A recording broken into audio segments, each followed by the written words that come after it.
Services Committee is being held at 30 North 3rd Street, Harrisburg, PA.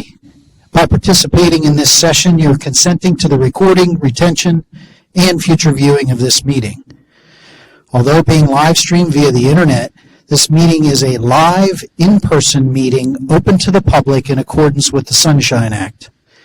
The live streaming of this meeting is presented as a convenience and is not provided as the official means of public attendance. In the event the live stream fails or cannot be transmitted for any reason, the in-person meeting will continue without interruption. Please proceed with the meeting. Thank you. Good morning. This is Mary Soderberg. I am the chair of the Finance and Member and Participant Services Committee meeting, and I would like to call this meeting to order. Sarah, may we have a roll call, please? Good afternoon, everyone. We'll start the roll call with Senator DeSanto. This is Chuck Erdman for Senator DeSanto. He may or may not be able to get on later. Okay, thank you. Chairman Philman? Present. Representative Frankel? Dan Acco. Representative Frankel. Thank you, Mr. Acco. Chair Soderberg? Here. Secretary Veg? This is Alan Flanagan for Secretary Veg. Okay, thanks, Mr. Flanagan. We have committee member or designee. So, Great. thanks. Okay, great. Thank you very much. I just want to take a moment to introduce a couple of new staff people who are here today. I'm not certain if Steve is here. He'll be here. Okay. Well, many of you know that we have a new Deputy Executive Director for Member and Participant Services, and that is Brenda Kennard, and she is sitting in the boardroom today, participating at the committee meeting. We also have a new committee counsel, Steve Scoff, who I believe will be arriving shortly. So I'd like to welcome you both. Thank you. All right. The first order of business is the approval of the minutes for June 3rd meeting. So I move to approve the minutes of the June 3rd, 2022 Finance and Member and Participant Services Committee meeting. Second. There is a second. All those in favor say aye, please. Aye. Aye. Aye. Okay.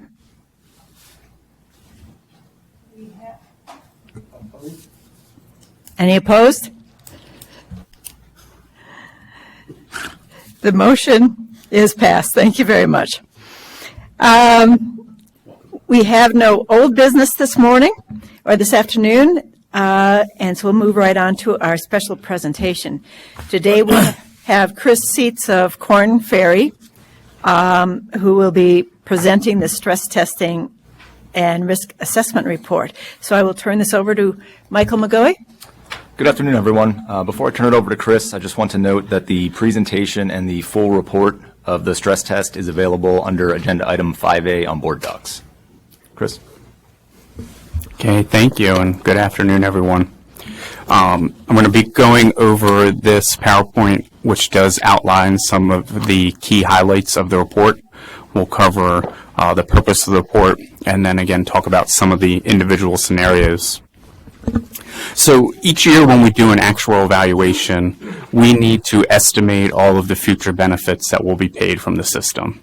In order to do that, we need to make a lot of assumptions and expectations about what will happen in the future. And from that, we design our contribution amounts and our contribution patterns to help ensure that assets will be available to pay these benefits when they're due to the members.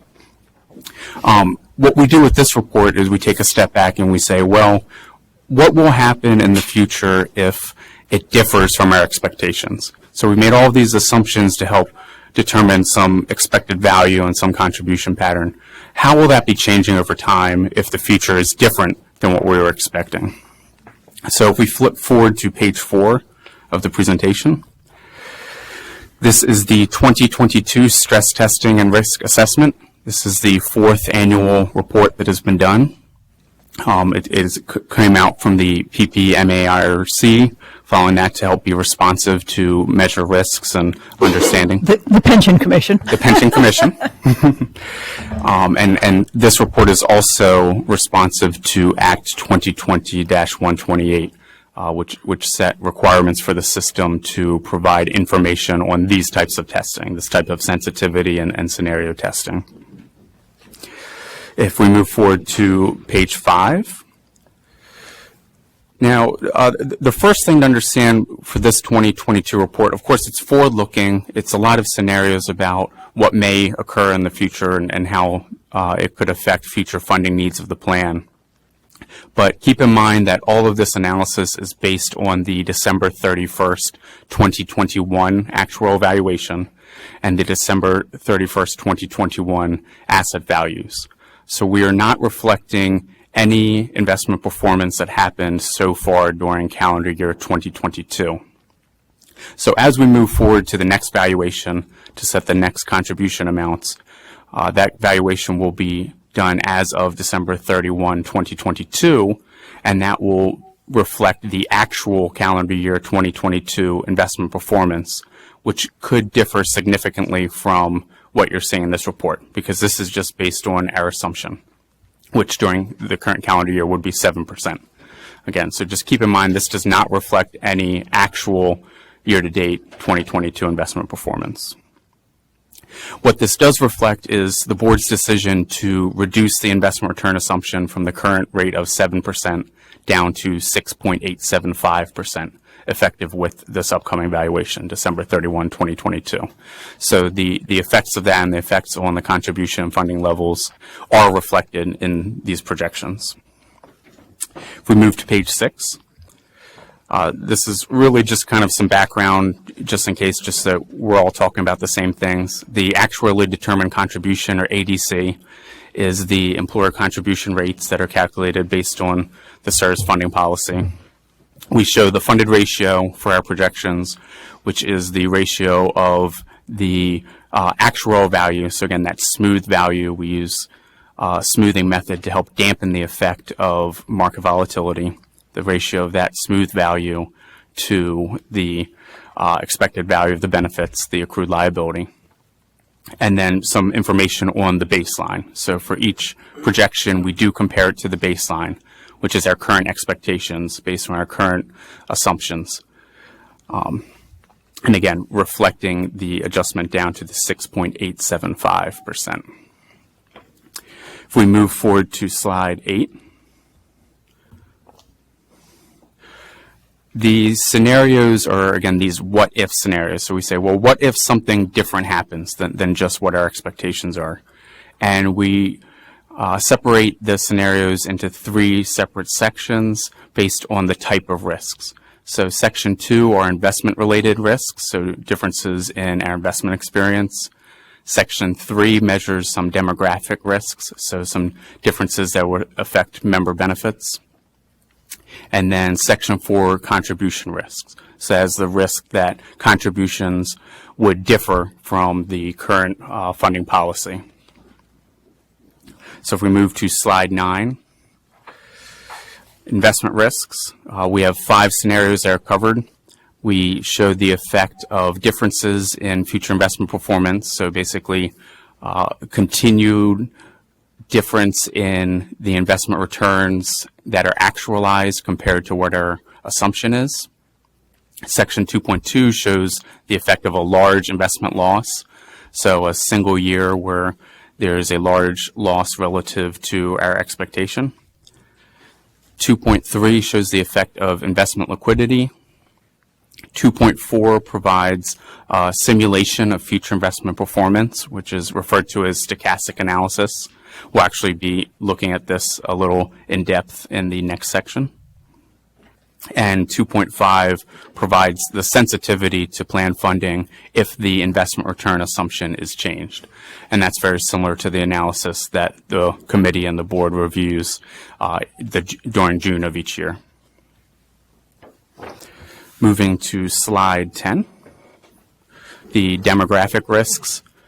We showed the effects of differences in the rates of member mortality. So what would be the effect on the plan if members live longer or shorter lives than expected, and changes in the rates of salary growth. So again, we kind of highlighted this one to discuss today just because there's a lot of uncertainty regarding higher inflation and potentially higher salary growth in the long term. Section 4, or on page 11, is contribution risks. And I think what we've seen over the past few years in doing this, this is where you can see a lot of really strong effects. All of the assumptions and methods really depend on the contributions actually being made. So when the contributions are not made, a funding deficit can occur and grow very rapidly and can create a very large risk that there will be substantially higher contributions in the future in order to make up for that. That's something we've covered many years, kind of what the effect is, again, when those contributions are not made. We're not showing any of those today. We did not highlight them, although they in the report. And we want to point out, as we've bolded here at the bottom of slide 11, all of those are illustrative purposes only.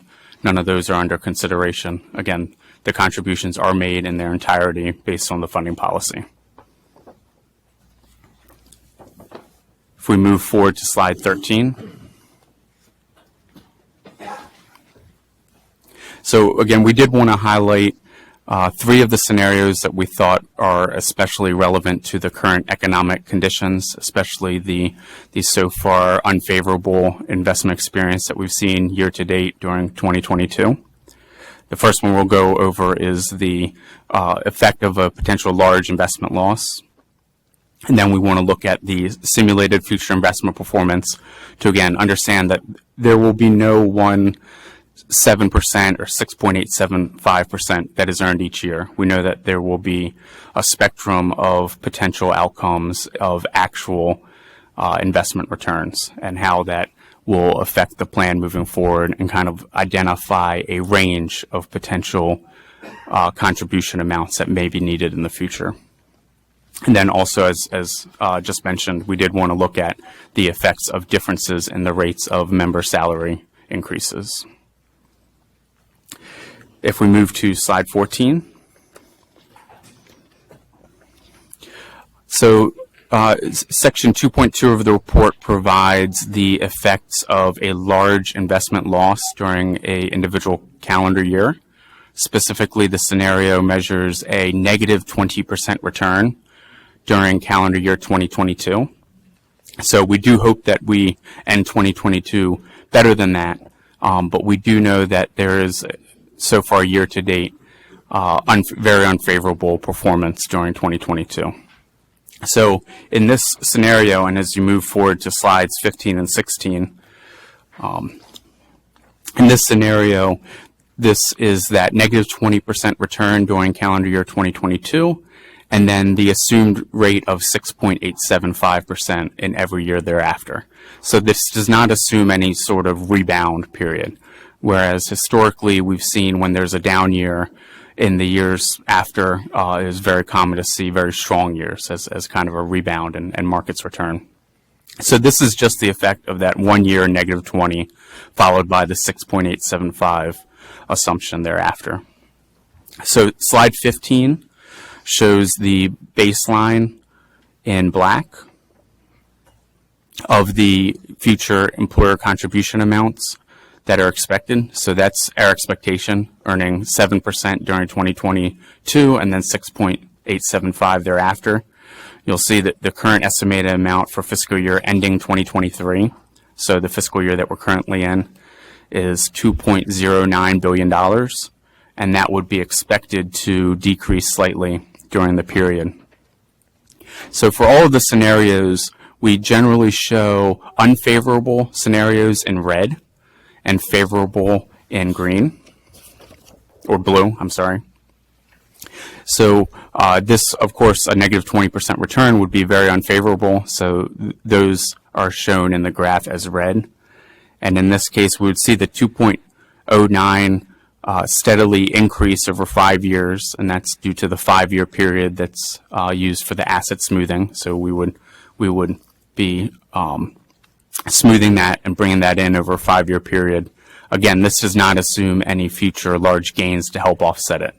Our hope would be that even if we didn't have a down year, we would have some potential gains during that 5-year period to help offset the effects of that unfavorable year. So we do see it go from 2.09 up to as high as 2.74, and then stay pretty steady there until eventually the other bases are paid off. Slide 16 shows the results of the scenario for the funded ratio. So again, the 2021 valuation, the December 31, 2021 funded ratio was 70%, and we would be expecting that to steadily increase during the period. And again, that's that black line. You see it steadily increasing, and then reaching 100% funded in 2038. Under this, again, you see it takes a while for the effects of that 2022 loss to be fully reflected. So the 70% would decrease for a few years, getting to as low as 62%, and then still steadily increasing. Because again, even though it would be a step back to have that unfavorable experience, the contributions would still come in. There would be increased contributions to help fund that shortfall of the investment return. If we move forward to slide 17. So the simulation of future investment performance helps us understand, again, this range of potential outcomes. So we worked with Callan to attain 5,000 sets of simulated returns for the 20-year period to try to develop a likelihood range. And when we move to slide 18, what we did is we're able to use all of those sets of output and order them by how favorable they are. So again, on slide 18, we've separated out, of course, the baseline, which assumes the 6.875% moving forward. And then the 95th percentile means that 95% of the scenarios in the model were more favorable. So 95th is a unlikely scenario of very unfavorable returns. So basically the 5 worst out of every 100.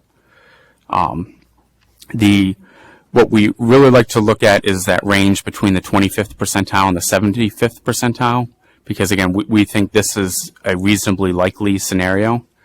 Basically about half of the expected outcomes would fall within this range of the 25th to 75th percentile, the 25th percentile being that reasonably likely to be favorable, and then the 75th percentile being the reasonably likely to be unfavorable. Again, this is where the color coding comes into handy, so you don't have to worry about the numbers as much. If we move to slide 19. So again, the blue would be the favorable, and since slide 19 is showing the future employer contribution amounts, the lower amounts would be favorable. So this would correspond to favorable investment performance or higher overall investment returns. The red are the higher employer contribution amounts, which are related to the overall unfavorable investment return scenarios. Because of smoothing and because it takes time for the compounding of the results, you do see it take quite a few years before you see a wider expected range of outcomes. So if we look at kind of that reasonably unfavorable line of the 75th percentile, that full red line, we can see the current 2.09 billion stays relatively stable until about 2017, 2018, before you really start seeing higher than current amounts. So even under a reasonably unfavorable scenario, it would still take a few years before we'd see any more significant increases in the contribution amounts. But if that unfavorable investment experience continues, you can see as you follow that out, the contribution amounts getting up to 3.1, up to 3.3 in 2040. whereas compared to our baseline in 2040 of only 1.77 billion. So again, this just helps the committee and the board understand that there is a range of potential future outcomes depending on what the investment experience is. If we are on slide 20, again, very similar to the same scenario, just showing the effect of the funded ratio. So in this case, the good is the positive investment return, which creates higher funded ratios, and the unfavorable would then provide the lower funded ratios. Again, overall, even at that 75th percentile, we do stay pretty steady compared to the current, where you see it only getting down to as low as 66%, but still kind of staying right around the current 70%. So as far as the funded ratio would be affected, even in that reasonably unfavorable scenario of the 75th percentile, we would expect the funded ratio to be generally not much worse off than where it is now, not much movement. Moving to slide 21 is the last section that we're going to go over discussing today, and that is section 3.2 of the report. Section 3 provides the demographic risks. That is changes in member salary growth rates. So again, this is a sensitivity of the annual change in member salary increases being 2% higher or lower than our assumption, so our assumed growth rate.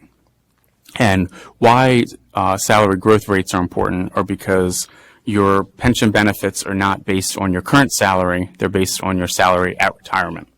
So each year when we do the valuation, we have a census and we have all of the members' compensation information, but we need to project that forward to when they would be expected to retire, and that salary would grow over time up until their retirement. So on slide 22, the baseline again shows our expected growth in those member salaries over time and the effect on the employer contribution amounts. And then the blue line being favorable to the funding of the system, not favorable to the individual, would be lower than expected of member growth salary increase rates. And the red would be higher salary increase rates would then cause higher contribution amounts to be needed, because again, if those salaries increase greater than we expected, then we would need to receive more contributions in order to fund that higher benefit. Again, you can see it's not nearly as large of an effect as what the potential effect would be from investment performance. So even if we see that compounded 2% in every year, getting all the way out to 2040, even at that 2% above, you're still only seeing $2.3 billion, which is pretty close to the current levels. So overall, not as sensitive to changes in member compensation amounts as it is to the investment performance. Slide 23. Similarly, you do not see as much of an effect on the funded ratio. Overall, you would see steady growth even with the higher than expected member compensation increases. And under the 2% increase, the lower scenario, we would still be approaching 100% within the projection period. Slide 24. Again, we've looked at three of the scenarios kind of in depth today. Overall, everything is still more favorable than it was last year. The big unknown is what the calendar year 2022 actual investment performance will be. So we might see some changes in what the numbers would be, but the overall risk and overall level of the effect, the sensitivity of the plan would still be very similar. And we believe that CSRS is still very well positioned for these types of risks because of the adherence to the funding policy, always making the contribution, and again, having the smoothing as of 12/31/2021, having a good buffer to help offset anything the effects of any potential unfavorable investment returns. And although we didn't cover it today, it is included within the report. The effects of the capital preservation assets really helps provide protection such that investments do not need to be liquidated at unfavorable times for unfavorable prices. That is all that we have for our prepared materials, but we're certainly open for any questions or anything else that you'd like to hear more details on. Okay. Thank you very much, Chris. I'd like to open it up. Any questions for our Corn Ferry presentation? Looks like Alan Flanagan. Okay. Alan. Yes. Thanks, Madam Chair.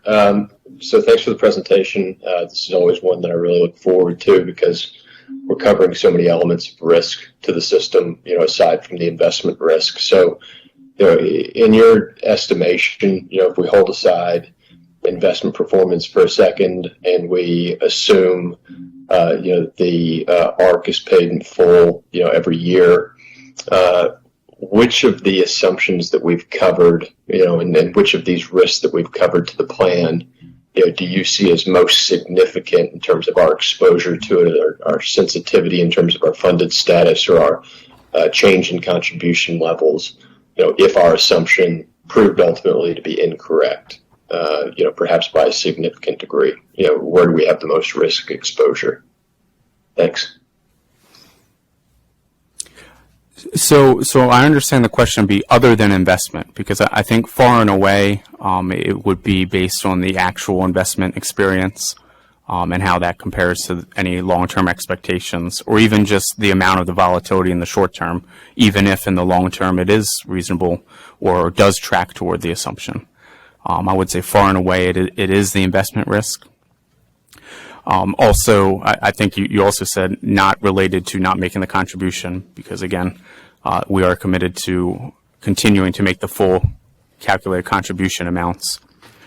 So it likely would be the salary growth, because even though the 2% was used in the scenario, given economic changes, there are certainly potential that there could be periods where the increases would be much higher than the 2%.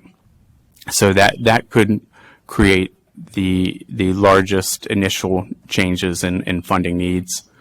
But again, by far it would be the actual investment experience. Thank you. Okay. Thank you. Any other questions, comments?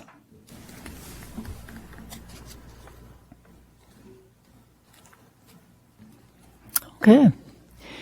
Well, hearing none, thank you so much. This has been an interesting process for some of the members who are not here for the Pension Commission. This was one of the recommendations that, we reviewed all the recommendations of the Pension Commission, but this was one that we all readily agreed that we needed to move forward on, and it has since been passed into law mandating the stress reporting, and it's we appreciate your reports every year. So thank you very much. Thank you. Okay. All right. With that, a motion is in order to accept the report. So with that, I move that the Finance and Member and Participant Services Committee recommend that the Board approve the 2022 Stress Testing and Risk Assessment Report prepared by CSRS Actuary Corn Ferry. Is there a second, please? Second. All right. Sarah, will you take the vote, please? Starting the roll call with Senator DeSanto. Aye. Aye. Thank you. Chairman Philman. Aye. Mr. Acco, on behalf of Representative Frankel. Aye.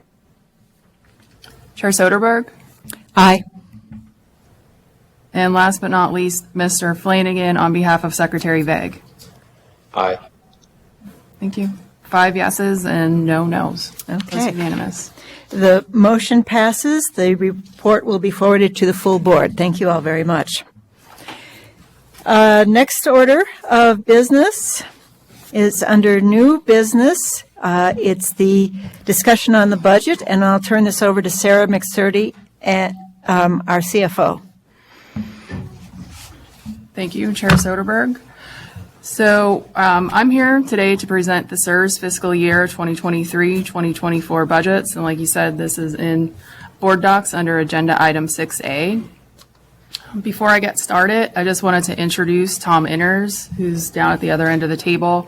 He's the fiscal management specialist who I work very closely with on this process. He does a majority of the legwork and is the key liaison with the governor's budget office. So I just wanted to thank him for all the work that he's put in. Thank you. If you can go to the next slide. So today we're going to cover a few different things. First, I'm going to give some background of the budget requirements. Then we're going to touch on the defined benefit plan budgets. There's an administrative budget, directed commissions overview, and the investment budget.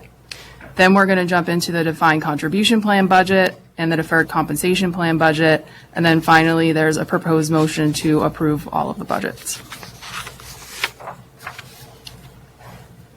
So just a little bit of background on the process. CSRS complies with Manual 110.01, which is entitled Budget Instructions, and that's issued by the Governor's Budget Office, or GBO. This provides detailed instructions to state agencies on how to prepare and submit their agency budget requests. In line with GBO instructions, we continue to think critically about our goals and the services we provide, and how we can collectively achieve efficiencies without compromising our core responsibilities to members, participants, and other stakeholders.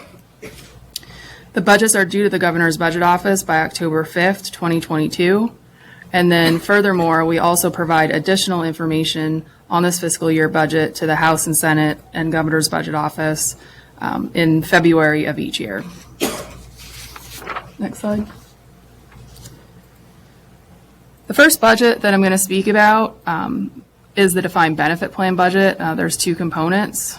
Here on slide 4, you can see the administrative budget. On the right-hand side, the fiscal year 23-24 request is approximately $35.7 million. This is up over $34 million from fiscal year 22-23. It's up approximately $1.7 million, or just under 5%. I think that's reasonable considering the economic environment that we're currently in, and a majority of that increase is related to personnel costs. And just some examples of what makes up the major operating expenses. They include general and IT consulting, software, real estate, and Commonwealth Share Services. If you go to the next slide. On slide 5, we have a summary of directed commissions. Directed commissions are reimbursements to CSRS for a portion of fees paid to brokers for executing a trade on behalf of CSRS.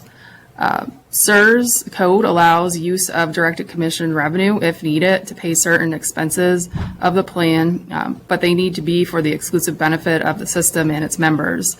In the past several years, we have not had to use these directed commissions because we have come in under budget. If you go to slide 6. Next, we have the defined benefit plan investment portion of the budget. The budget includes investment-related expenses associated with operating the investment portfolio. On the right-hand side, you can see for fiscal year 23-24, we're requesting approximately $12 million. That's compared to $11.6 million in fiscal year 22-23, and that's a nominal increase of about $350,000 or 3%. You can see a bulk of the increase is in personnel, and we've actually decreased our operating expense ask year over year.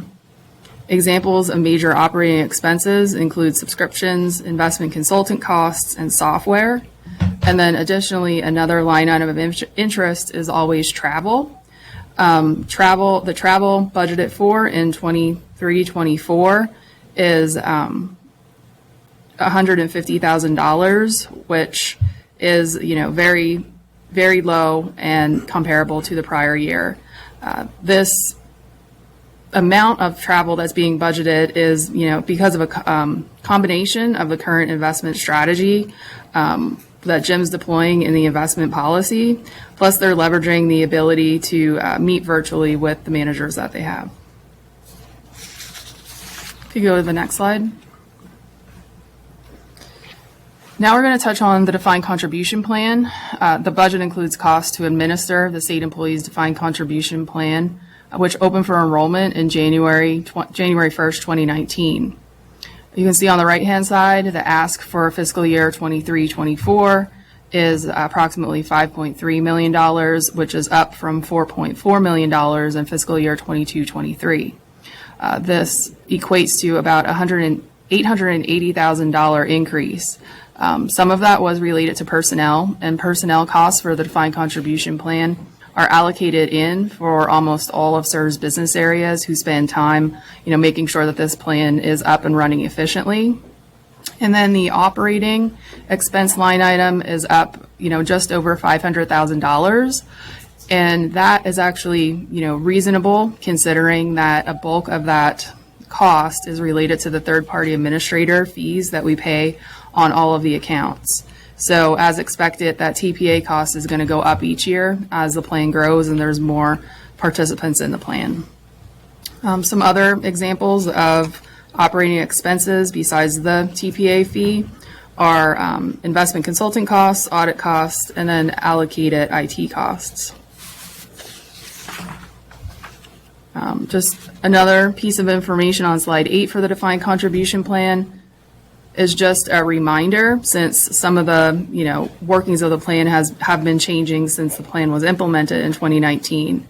The costs and expenses of the plan are covered by required sources of funding, so unvested employer contributions, which was made allowable by Act 2020-94. And this allowed us to use unvested employer contributions starting on July 1st, 2020. And then we also instituted a per participant charge to all of our employers to cover the remaining costs. We're continuously trying to examine the fees, costs, and expenses of the plan, and we'll continue to monitor them as the plan grows. If you go to the next slide. And finally, we have the deferred compensation plan. This budget includes costs to administer our voluntary Commonwealth deferred compensation plan. This excludes third-party administrator costs because the plan participants are paying those fees. On the right-hand side, the fiscal year 23-24 request is about $1.8 million, and then that's compared to about $1.5 million for fiscal year 22-23. It's an increase of approximately $400,000. A majority of that is related to the personnel costs, which again are allocated in for almost all of CSR's business areas who work together and collaborate in making sure that the plan is run in an efficient manner. Examples of other operating expenses include investment consulting costs, audit costs, and custodian fees. And just another reminder on now for the deferred compensation plan, the costs and expenses of the plan are mainly covered by a revenue allocation that we get from Empower, who's our third-party administrator. And then we started charging an administrative fee on participant accounts starting July 1st of last year. The ability to charge this assessment was approved in March 2021. And there's a hybrid administration charge that we charge a flat portion plus an asset-based fee. So the combination of all these revenue sources are to cover the administrative expenses of the plan. So if you can move to the next slide. Are there any questions before we move on? Any questions for Sarah?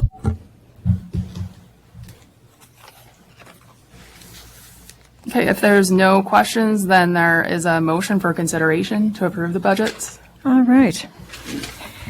I move that the Finance and Member and Participant Services Committee recommend that the board approve the following proposed budgets, each substantially in the same form as presented in the Chief Financial Officer's CSRS FY 2023-2024 budget report in board docs at agenda item 6.A, and each as amended and/or ultimately approved by the Office of the Budget. Number 1, the SERS administrative budget. Number 2, the SERS investment budget.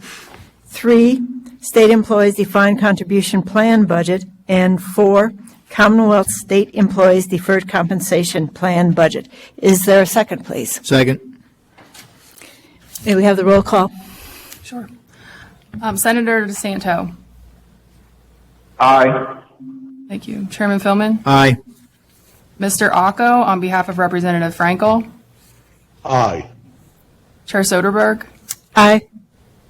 And Mr. Flanagan, on behalf of Secretary Vague. Aye. Thank you.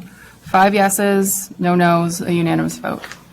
Thank you. So the vote is unanimous, so the motion passes. Thank you very much, all. The next item of business is an update on the Office of Member and Participant Services. Brenda? Great. Thank you, Chair Soderberg. Good afternoon, everyone. I have 4 updates that I'd like to provide this afternoon. The first one I would like to start with is a breakdown of our membership by class. And I want to talk just a little bit about some of the differences and similarities between the classes.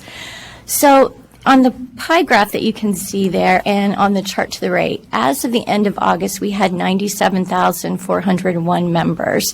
And if you look to the right of the pie graph, there's a breakdown by class. It's actually in descending order by the number of members.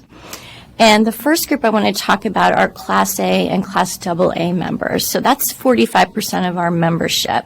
And these are what we call our legacy classes. These are members who joined the system before January 1st of 2011. And they have a straight defined benefit plan. And you can see most of them, as in 42% of them, are in the Class AA. And the remaining, it's 3%. It's a little under 2,600 members are in Class Single A. And the majority of those members are Pennsylvania State Police troopers. The next group I want to talk about is the 38% of the members who are in Class A and Class A4. So these are members who joined the system between January 1st of 2011 and December 31st of 2018. And these classes were created by Act 120. So again, the Act provided a defined benefit plan, but it increased the contribution rate and the vesting period from 5 years to 10 years. And it also introduced the shared risk and shared gain provisions. You can see that the majority of members in these classes are in Class A3, just a little under 30,000, and that's the default class. So we're seeing people default into that and remain there. At the very bottom, and it's very tiny, you can see that fewer than 1% of our total members are either judges in Class E1, district judges in Class E2, or legislators in Class D4. And this group of members also has just a straight defined benefit plan. So we've covered about 83% of our members who, again, are in a straight defined benefit plan, and most of these members are going to receive a benefit that's calculated using a final average salary that's based on what we usually tell members, and for most people, it's their 3 highest years' salaries, okay, typically toward the end of their career. But the official definition is that it's going to be 3 non-overlapping periods of 4 consecutive calendar quarters, okay? So what we have left is 17% of the membership. And these members are in either Class A, Class A6, or the straight DC-only plan. And these classes were created by Act 5. And this group of people became members on or after January 1st of 2019. Most of this group, again, remain in the default class, which is Class A5. Again, it's like Class A6. They both have a defined benefit plan, but they also have the defined contribution component. Similar to A3 and A4, these members have a 10-year vesting period. They have that same shared risk, shared gain provision, but they are contributing at a higher rate. But on the reverse side, their benefit accrues at a lower rate. And there's a different method for calculating their final average salary at retirement, and it's based on using the salaries from their highest 5 calendar years versus 3 for the other classes we talked about. And of course, members in the DC class are totally different, and we have about 1% of our members in that class. So they're always going to receive their contributions and any investment earnings that they've gained whenever they terminate employment. But they are vested, meaning that they're going to be eligible to receive the employer's contributions and, again, any investment gains on those when they have 3 years of service. Does anyone have any questions about that, about any of the classes or the breakdown? No? Okay. Any questions? Okay. Okay. We can go ahead to the next slide, please. Thank you so much. All right. Wanted to talk about, to let everyone know, if you're not already aware, that management and union covered employees who were on the standard pay schedule received a 2.5% pay increase that was effective August 13th. So this increase was originally to be effective October 1st of this year. This same group of employees also received either a one-step longevity increase or a one-time cash payment of 2.25% if they were at the top of the top step in their pay range. Again, that increase also took effect August 13th of 2022, but was originally scheduled to take place in the first full pay period of January next year. The other thing that these employees received was a $200 one-time lump sum cash payment. And employees saw this increase and received that one-time payment in their pay statements or their paychecks this month. So we don't expect to necessarily see more members retiring as a result of this, but we do expect to see members retiring sooner rather than later.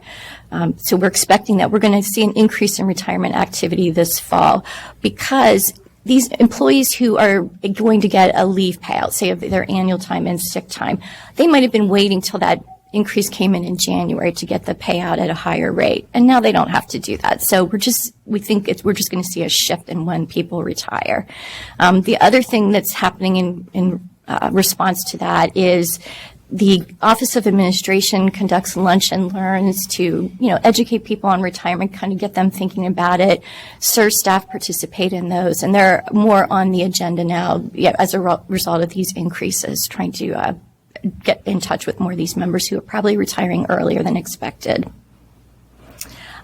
Next thing I wanted to talk about are what we're seeing in counseling preferences. So before 2020, we were counseling members in person in the field, going either to their place of employment or a mutually agreed upon location outside of work. But just like everyone had to change their way of doing business. When the pandemic struck, we had to think about alternative ways to do counseling. So we were doing counseling by phone. We've also used Teams, just like we're doing today. That's been one of the other options. So I wanted to look at, now, what are the trends now? We're returning to whatever is going to be our new normal. So looking at statistics for June and July and August, and saw that 61% of our members are still choosing to be counseled by telephone. So they aren't looking to see us in person as often, followed by 32% of members who are coming to our offices. And we're doing almost 5% by team, so there's not a lot of appetite. Maybe as word spreads or people get more comfortable, that's something we'll see people taking advantage of. But I thought it was interesting that the remaining 2% are counseled at their place of business. But when I thought about it, it makes sense because people are often teleworking full time. They're not in their office or they're in on a very sporadic basis. So again, we're seeing people just wanting to reach out to us by phone to take care of their retirements. And the last item I have is we met with Empower for our quarterly review meeting on August 18th. And the big thing that stuck out that I thought might be interesting to this group, we weren't surprised that we saw that deferred compensation plan assets were down just based on what the market's been doing. But when we look at the number of participants and the level of participation, it's something that we really want to focus on.